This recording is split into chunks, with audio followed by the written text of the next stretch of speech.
안녕하십니까.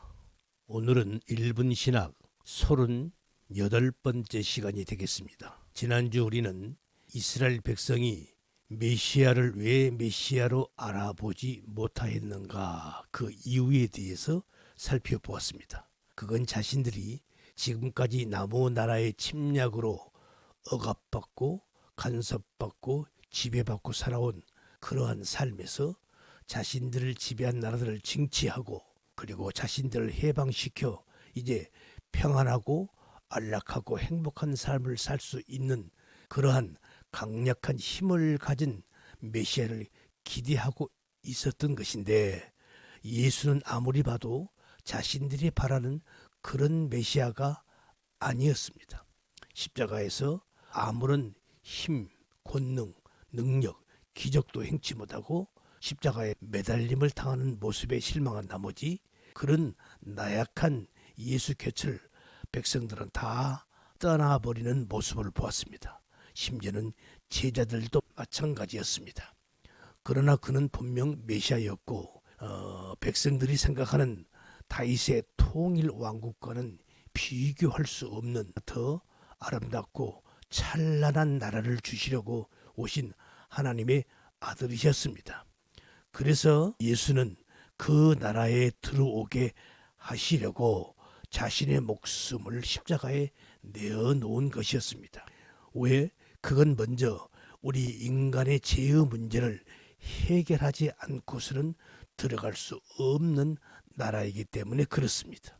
그래서 예수는 우리가 지켜야 할, 우리 인간이 지켜야 할 율법을 대신 다 지켜내시고 또 우리 인간이 받아야 할 저주를 우리 인간을 대신해서 우리의 대표로 다 받으신 것입니다. 그리하여 이제 예수 그리스도를 영접한 자들에게는, 믿는 자들에게는 율법과 죄의 문제가 다 해결받는 자가 되는 것입니다. 이것이 대표성의 원리라는 것을 지난 시간에 잠깐 언급하였습니다. 그러면 오늘은 그 대표성의 원리에 대해서 좀 더 살펴보고 진도를 나가고자 합니다.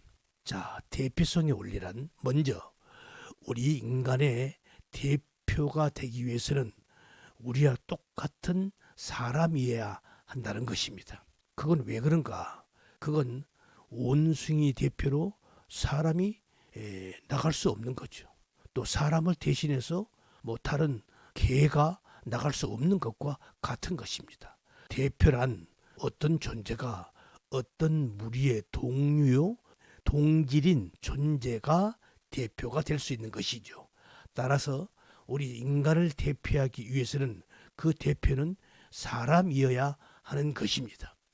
그래서 하나님이신 예수님께서 우리 사람과 똑같은 육을 입고 사람이 되어 이 땅에 오신 것입니다. 또 하나 하나님이신 예수님께서 우리 인간의 육을 입은 이유가 하나가 또 있습니다. 그게 뭐냐면 만약에 하나님이 하나님 그대로 우리 인간 앞에 나타나면 우리 인간들은 살 수가 없습니다. 죽습니다. 그건 왜 그런가? 죄악된 인간은 하나님의 그 거룩하신 그 거룩 앞에서 견딜 수 없기 때문에 그렇습니다. 우리가 구약시대 때 시내산에 하나님이 강림하실 때 모세에게 아주 신칙하십니다.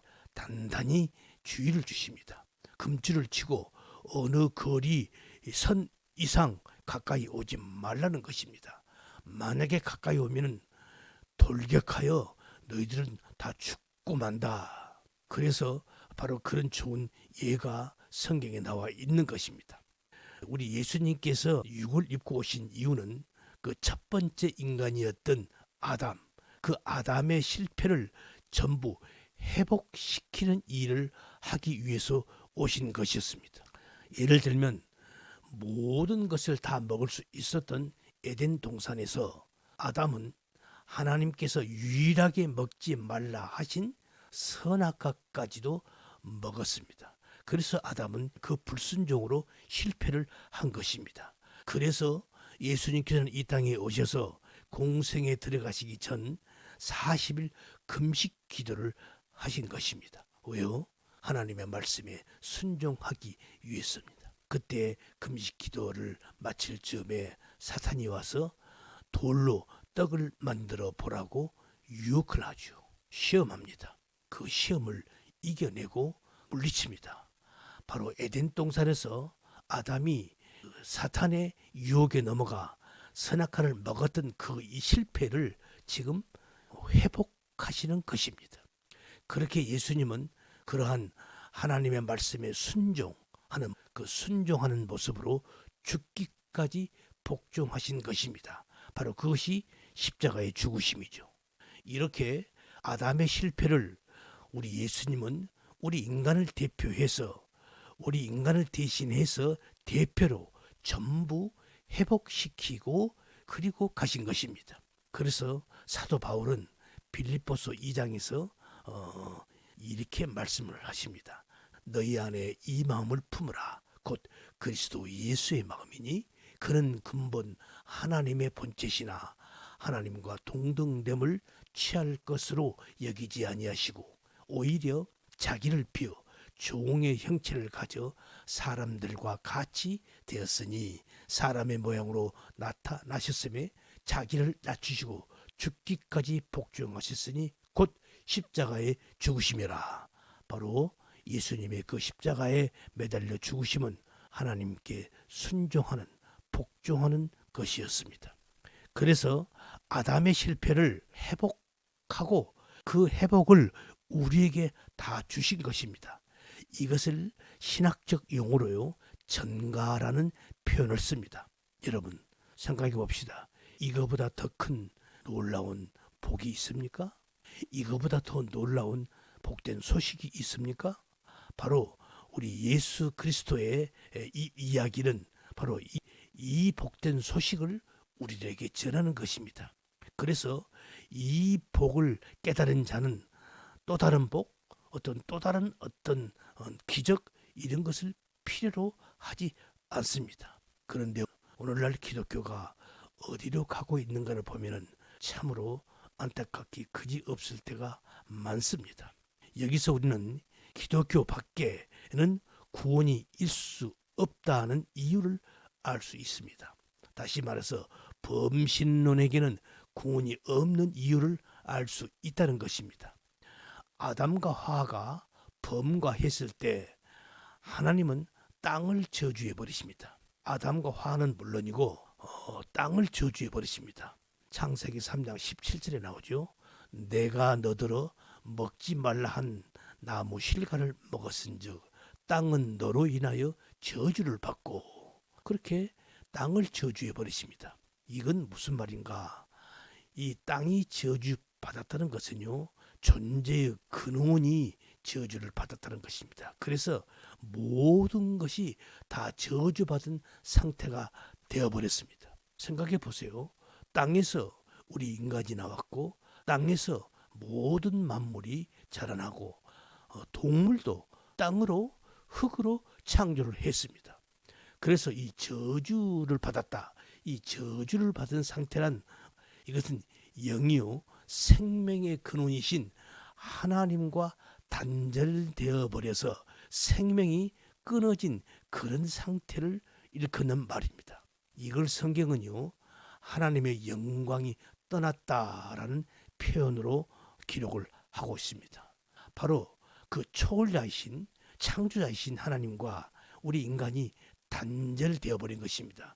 그래서 이제 우리 인간은 이 땅에 갇혀버린 그런 상태가 되어버린 것입니다.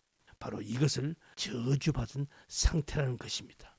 그래서 이 저주를 다시 풀기 위해서는 저주받은 땅에 창조주가 와야만 하는 것입니다. 왜요? 땅에 갇힌 우리 피조물은 바로 영이신 그 초월자신 하나님에게 갈 능력이 없습니다. 그래서 창조자가 와서 단절된 그 상태를 풀어야 그래야 회복이 되는 것입니다.